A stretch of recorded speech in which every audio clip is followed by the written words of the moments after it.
Hello বন্ধুরা, আশা করি সকলে ভালো আছেন এবং সকলে অপেক্ষার প্রহর গুনছেন যে কখন কাউন্সেলিং হবে।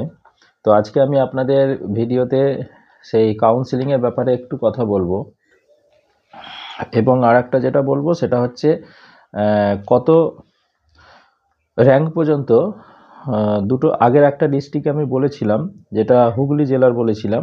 আজকে যেটা বলবো সেটা হচ্ছে হাওড়া এবং বীরভূম জেলার, এই দুটো জেলার কত র্যাঙ্ক পর্যন্ত সকলে জব পেতে পারে, মানে নিজের জেলায় বা ওই জেলায় যারা অ্যাপ্লাই করেছে তারা পেতে পারে, সেই দুটো বিষয়ে আলোচনা করব। এবং শেষে যেটা বলবো কাউন্সেলিংয়ের ব্যাপারে আপনাদের কিছু তথ্য দেব, যেগুলো তথ্য পাওয়া যাচ্ছে বা খবর আসছে সেই তথ্যগুলো দেব। তো শুরু করার আগে প্রত্যেকে একটা রিকোয়েস্ট, যারা নতুন আছেন আমার চ্যানেলে সাবস্ক্রাইব করে নেবেন এবং অনেকেই ভিডিও দেখছেন, লাইক যদি ভালো লাগে লাইক করে যাবেন আর বন্ধুদের মধ্যে একটু শেয়ার করে দেবেন, ঠিক আছে? আর যদি কারোর অন্য কোনো জেলার তথ্য জানতে চান বা মনে হয় যে অথেন্টিক এগুলো বা এটা জানলে আপনার সুবিধা হবে, জেলার প্রেফারেন্সটা আমার নামটা আমার ইয়েতে কমেন্ট বক্সে লিখে দিয়ে যাবেন, আমি চেষ্টা করব আপনাদের বাকি জেলাগুলোরও করার। তো এই জেলাগুলোর কমেন্ট এসেছিলো, জানাবার কথা বলেছিলে, তাই আমি এগুলো বানাচ্ছি। তো অন্য জেলাগুলো যদি বলে আমি তখন চেষ্টা করব সেগুলোর অ্যানালাইসিস করার। তো যাই হোক, চলুন শুরু করা যাক। প্রথম যেটা বলবো সেটা হচ্ছে হাওড়া জেলা। হাওড়া জেলার আপনারা কোড জানেন, যেটা হচ্ছে হাওড়া জেলার কোড হচ্ছে 12 নম্বর। আর হাওড়া জেলার আমি যেটা তথ্য দিয়েছিলাম আগে, টোটাল হাওড়া জেলার ভ্যাকেন্সি যেটা আছে সেটা যথেষ্ট বেশি আছে এবং সে সংখ্যাটা প্রায় 3+5 প্রায় 600-700 প্রায় 800 থেকে 1000 মতন অ্যাপ্রক্সলি, এখানে আমার ওটা লেখা হয়নি, তো 800 থেকে 1000 মতন অ্যাপ্রক্সলি ভ্যাকেন্সি আছে। তো সেই ভ্যাকেন্সি অনুসারে হাওড়ার যে কোড আছে, আমি কোড অনুসারে একটা অ্যানালাইসিস করেছি পুরো প্যানেলটা। তো প্যানেলটা অ্যানালাইসিস করে যেটা আমি বুঝতে পারলাম যে এখানে আপনার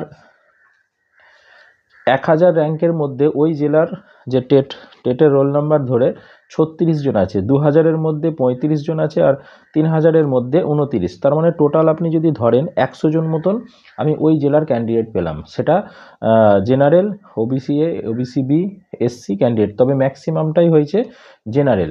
তো এই অনুসারে যদি দেখা যায় এখানে যথেষ্ট ভ্যাকেন্সি এবং ওই জেলার যে ক্যান্ডিডেটগুলো ওই জেলায় অ্যাপ্লাই করেছে আশা করছি তারা সকলেই পাবে, 1 নম্বর। 2 নম্বর, আমি আগের ভিডিওতে আপনাদের জানিয়েছি যে ওই জেলারই কিন্তু কোড যে ওই জেলায় আবেদন করেছে তা নয়, অন্য জেলারও অনেকে কিন্তু ওই জেলায় আবেদন করেছে এবং সেটা ম্যাক্সিমাম যে জেলাটা করতে পারে আমি সেটাও আপনাদের অ্যানালাইসিস করে দিচ্ছি। সেটা হচ্ছে যে জেলার একদম ভ্যাকেন্সি নেই, আমি দেখছিলাম যে তার পাশের জেলা হুগলি জেলায় কিন্তু যথেষ্ট ভ্যাকেন্সি, হুগলি জেলারা হাওড়াতে যেতে চাইবে না, কলকাতা জেলা আসতে চাইবে না বা কলকাতা জেলা নেই, সেরকম ভ্যাকেন্সিও নেই, আর কলকাতারা প্রাইমারিতে অত জব করার টেন্ডেন্সি নেই। তো সেক্ষেত্রে কলকাতা এবং হুগলি গেল না, এই দুটো অন্যদিকে যেটা মেন পড়ে থাকলো সেটা হচ্ছে মেদিনীপুর। এবং মেদিনীপুরের মধ্যে আমি আপনাদের বলছি সব থেকে কম আছে পশ্চিম মেদিনীপুর, পূর্ব মেদিনীপুর যথেষ্ট আছে। পূর্ব মেদিনীপুরের ভ্যাকেন্সিটাও বলে দিচ্ছি আপনাদের, মুর্শিদাবাদ, জলপাইগুড়ি, হাওড়া, কোচবিহার। আচ্ছা, পূর্ব মেদিনীপুরে ভ্যাকেন্সি ছিল, আমার এই মুহূর্তে সামনে আসছে না, কিন্তু পশ্চিম মেদিনীপুরটা একদমই নেই, 13। এই পশ্চিম মেদিনীপুরের কিন্তু ক্যান্ডিডেট ম্যাক্সিমাম এই হাওড়াতে আসতে চাইবে, ঠিক আছে? তো এই কারণে পশ্চিম মেদিনীপুরের কিছু ক্যান্ডিডেট এখানে হয়তো অ্যাপ্লাই করবে, কিন্তু আমার ব্যক্তিগত অভিজ্ঞতা থেকে বলছি যে এত অ্যাপ্লাই করবে না যে সেখানে মানে অনেক চলে আসবে। এবং পূর্ব মেদিনীপুরেরও মনে হয় কিছু ক্যান্ডিডেট, পূর্ব মেদিনীপুর ভ্যাকেন্সি সম্ভবত ছিল না, আমার কাছে লিস্ট এখানে আমি এই মুহূর্তে দেখতে পাচ্ছি না, তো আমি পরে পেলে সেটা আমি দেখছি আপনাদের বলছি। তার মানে মেদিনীপুরের ক্যান্ডিডেটরা হাওড়ায় একমাত্র অ্যাপ্লাই করতে পারে। তো সেই ক্যান্ডিডেটরাও আমার হিসেব অনুসারে প্রায় 1000 ভ্যাকেন্সি, 1000-এর মধ্যে আমার ক্যালকুলেশনে ধরুন 3000-এ যদি, মানে 1000-এ ধরুন 30 থেকে 40 জন আসছে ওই জেলার, তার মানে আরও 30 জন করে আপনি ধরে নেন অন্য জেলার, মানে তারাও তো সবাই যে পাবে তা তো নয়, অ্যাপ্লাই করলেই, আমি র্যাঙ্ক অনুসারে বলতে চাইছি, তাহলেও কিন্তু ম্যাক্সিমাম জন নিজ জেলায় পাবে, এটাই আমার মূল বক্তব্যের মূল বিষয়বস্তু। তাহলে আশা করা যায় যে হাওড়া জেলায় যারা অ্যাপ্লাই করেছে তাদের 80 থেকে 90% হাওড়া জেলাতেই পাবে। শুধু হাওড়া জেলার ক্যান্ডিডেট না, যারা হাওড়ায় আবেদন করেছে আমি তাদের বললাম, কারণ আমার কাছে যেটুকু খবর এই অনুসারে লিস্ট হচ্ছে এবং হয়তো অনেক ডিপিএসসিতে লিস্ট চলেও গেছে, সেটা আমি শেষে ডিসকাস করছি। 2 নম্বর যেটা হচ্ছে বলেছিলাম হাওড়াটা বোঝা গেল আশা করি। এরপরে আমি বীরভূম বলবো। বীরভূম জেলার টোটাল যে আমি ভ্যাকেন্সি বলেছিলাম আপনাদের, এগুলো কিন্তু সবই বেঙ্গলি মিডিয়াম বলছি, এবং নন এক্সেমটেড, এক্সেমটেড এবং এক্স সার্ভিসম্যান, আমি এই তিনটে মিলিয়ে বলতে চাইছি। তো বীরভূমের যেটা আছে, বীরভূমের ভ্যাকেন্সি প্রায় 200, 300, 400, প্রায় 500 প্লাস ধরুন ক্যান্ডিডেট আছে, মানে 500 প্লাস ভ্যাকেন্সি আছে। তো অ্যাপ্রক্সলি এখানে ফাইনাল ইয়েটা আমার লেখা হয়নি।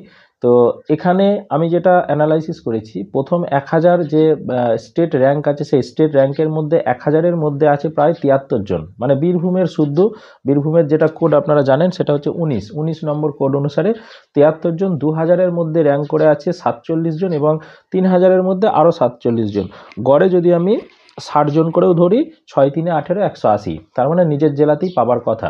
এবার বীরভূমের ক্ষেত্রেও সেম প্রযোজ্য, যে মুর্শিদাবাদে যথেষ্ট ভ্যাকেন্সি আছে, মুর্শিদাবাদ বীরভূমে হয়তো যাবে না। এবার বর্ধমান, দুটো যে বর্ধমান আছে, পূর্ব বর্ধমান এবং পশ্চিম বর্ধমানে, সেখানের ভ্যাকেন্সিও আমি বলে দিচ্ছি আপনাদের। পূর্ব বর্ধমানে 770, আশা করি কেউ বীরভূমে যাবে না। পশ্চিম বর্ধমান যাবারও চান্স, কারণ পশ্চিম বর্ধমানটা বীরভূমের একটু কাছাকাছি পড়ে। পশ্চিম বর্ধমানে 140টা সিট আছে, এখান থেকেই অনেকে যেতে পারে। আর একটা যেটা আছে সেটা হচ্ছে আপনার মালদা থেকে আসার চান্সটা খুব কম। তারপরে যেটা হচ্ছে বাঁকুড়াতে 189, ওখান থেকেও কম আসবে। আর পুরুলিয়ার সংখ্যাটা হচ্ছে, পুরুলিয়াতেও যথেষ্ট 800-600 জন আছে, আসবে না। তাহলে এই জেলাগুলো থেকে এই বীরভূমে হয়তো কিছু ক্যান্ডিডেট আসলেও আসতে পারে, কিন্তু এলেও আমার হিসাব অনুসারে যদি 200 ক্যান্ডিডেট, এটা SC ST OBC জেনারেল সবাইকে নিয়ে বলছি, 200 ক্যান্ডিডেট ধরুন বীরভূমের মানে আপনার ইয়ের মধ্যে পড়ছে, 3000 স্টেট র্যাঙ্কের মধ্যে পড়ছে। তাহলে স্টেট র্যাঙ্ক অনুসারে যারা 5 বা 6000-এর মধ্যে আছে, যারা বীরভূমে আবেদন করেছে, আপনারা আশা করতে পারেন আপনারা বীরভূমেই পাবেন। মানে বীরভূমের জেলার যারা আছে তারাও, প্লাস বীরভূমের বাইরে যারা বীরভূমে আবেদন করেছে তারাও এখানে পেতে পারে। আচ্ছা, এই দুটো অ্যানালাইসিস হলো। আশা করছি তাহলে আপনাদের অনেকটা ডাউট ক্লিয়ার হয়েছে। আপনারা একটু সজাগ থাকবেন ডিপিএসসিতে। এবার আমি ডিপিএসসির কাউন্সিলিংয়ের ব্যাপারটা একটু বলি, এবং আপনারা কমেন্ট বক্সে আমাদের যদি অন্য জেলার কারো তথ্য জানার থাকে আমাকে বলবেন, আমি সেগুলো আপনাদের অ্যানালাইসিস করে বলে দেবো। আর 2 নম্বর কথা হচ্ছে, এবার আমি কাউন্সিলিং নিয়ে একটুখানি আপনাদের তথ্য দিই। কাউন্সিলিংয়ের যে ঘটনাটা, সেটা যতটা তথ্য আমি কালকে একটা তথ্য পেয়েছিলাম, কিন্তু সেটা আনঅফিসিয়ালি বলে আমি সেটা ডিসকাস করছি না এখানে। তো অফিসিয়ালভাবে যেটুকু আমি খবর পেলাম সেটা হচ্ছে যে ডিপিএসসিতে অলরেডি অনেক ডিপিএসসিতে হয়তো মেল করেছে, এবং এপিসিও পুরো কনফার্ম, মানে ডিস্ট্রিক্ট ওয়াইজ লিস্ট রেডি। এবার ডিস্ট্রিক্ট ওয়াইজ লিস্টটা পাবলিশ না করার পিছনে একটা কারণ যেটা হতে পারে, সেটা হচ্ছে সোমবারে একটা কেস আছে সুপ্রিম কোর্টে 3939।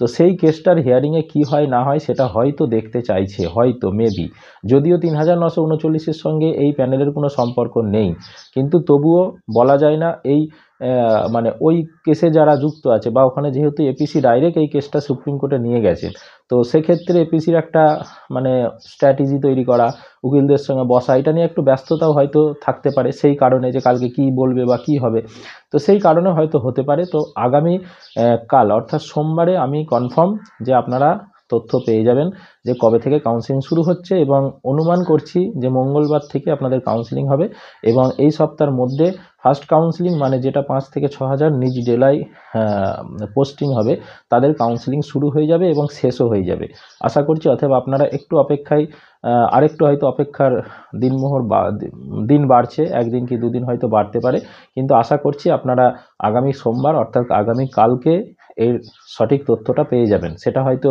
দিনের বেলা নাও পেতে পারেন, কিন্তু বিকালের দিকে বা সন্ধ্যের দিকে বা রাতের মধ্যে পাবেন। এবং প্রত্যেকে প্রস্তুত থাকুন যে কালকেই ডিপিএসসিতে যাওয়ার, বিকালের দিকে সন্ধ্যের দিকে, না হলে মঙ্গলবারে অবশ্যই ডিপিএসসিতে লিস্ট ঝুলতে চলেছে, এবং সেই অনুসারে আপনাদের কাউন্সিলিংও শুরু হতে চলেছে।